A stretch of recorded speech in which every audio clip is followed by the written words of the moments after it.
Big takeaways. Let's start number one.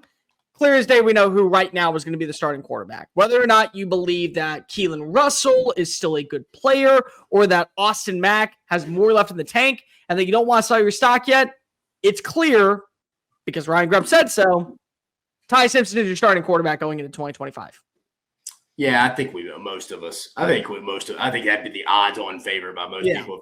But I'm going to go the offensive line. Really interested in this group. Second year with Coach Clav.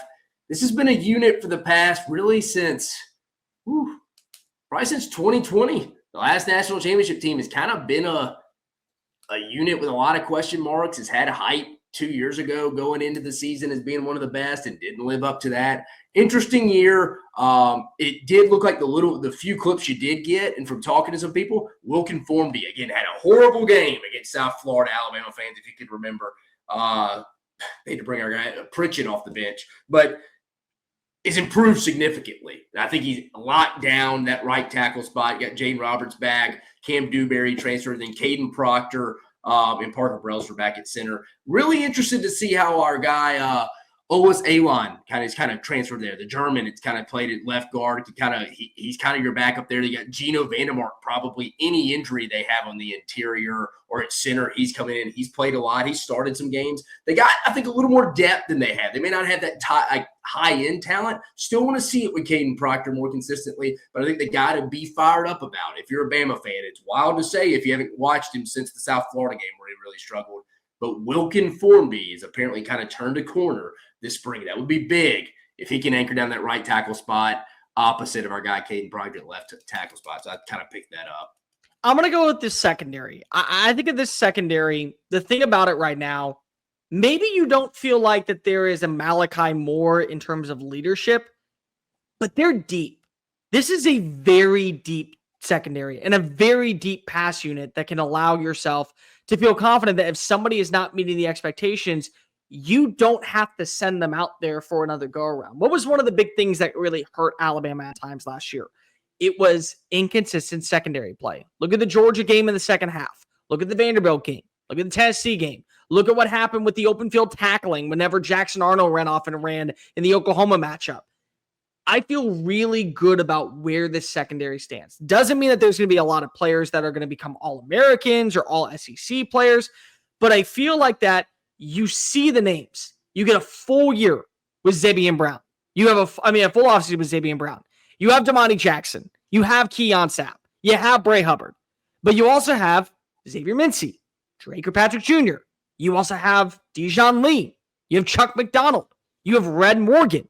You have a lot of guys to where you can interchange and play certain matchups if you want, but also the way that you're pushing yourself in practice, you feel like, okay, if we're winning against these wide receivers, that means one of two things. Either our secondary is so good that when we play against Auburn, when we play against South Carolina, when we play against Georgia, when we play against some of these better wide receiver teams, we're going to be able to shut them down because if we're shutting down our guys who we believe in, or we have some issues at the wide receiver position. I came away very impressed with how many times it felt like both Keelan Russell and Austin Mack, yes, they made some good throws at times, and so same thing with Ty Simpson, but how many times you would look back and say, there's another secondary player making a play on football. There's a guy that's winning his one-on-one battle against a wide receiver. That, to me, is a huge step in the right direction, I think, for Kalen DeBoer in year two, because as long as you can have a good secondary, I think the pass rush can come on up. I think the passing game can step on up, but your ability to create turnovers and give your offense as many chances as possible to score, that could be a major difference for Alabama this upcoming season. I actually thought from talking to people over there, the wide receivers had the better day. That's what I'm kind of saying is if the wide receivers are doing that against that secondary, because Alabama's going to be ranked as the top 5 secondary going into the season next year. So that'll be interesting to see. And again, we all got to remember, it's one practice, it's one game. They've had 14 others, so it's all just one lumped in. I know people, because that's the only one a lot of people only see. But no, other than that, pass rush again concerns me. Yanze Pierre looked like the only guy there. I don't know. That one, Freddie Roach's group kind of concerns me a little bit, and Christian Robinson's group a little bit, just a little bit. You got to create as we all know, if you can create pressure without having to bring an extra person, it's massive. I'm glad that you brought up wide receivers. What I really could appreciate is they feel good, I think, about their wide receiver room without Ryan Williams because Ryan Williams wasn't out there.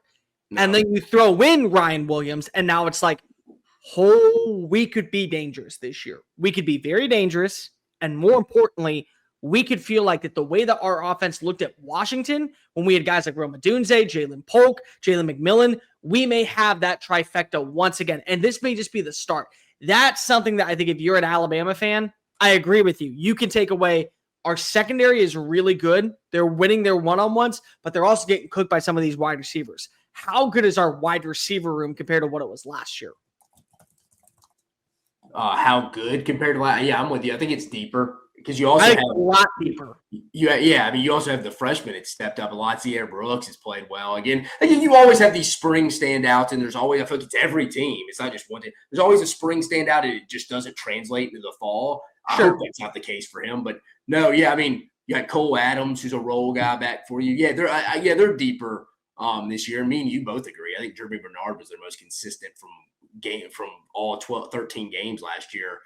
From start to finish. So like you said, he continues to take that next step, another year in that system with them. And then Ryan Williams does his thing. And then everybody's hearing him. And Isaiah Horton's lived up to the bill through spring so far for Bama too.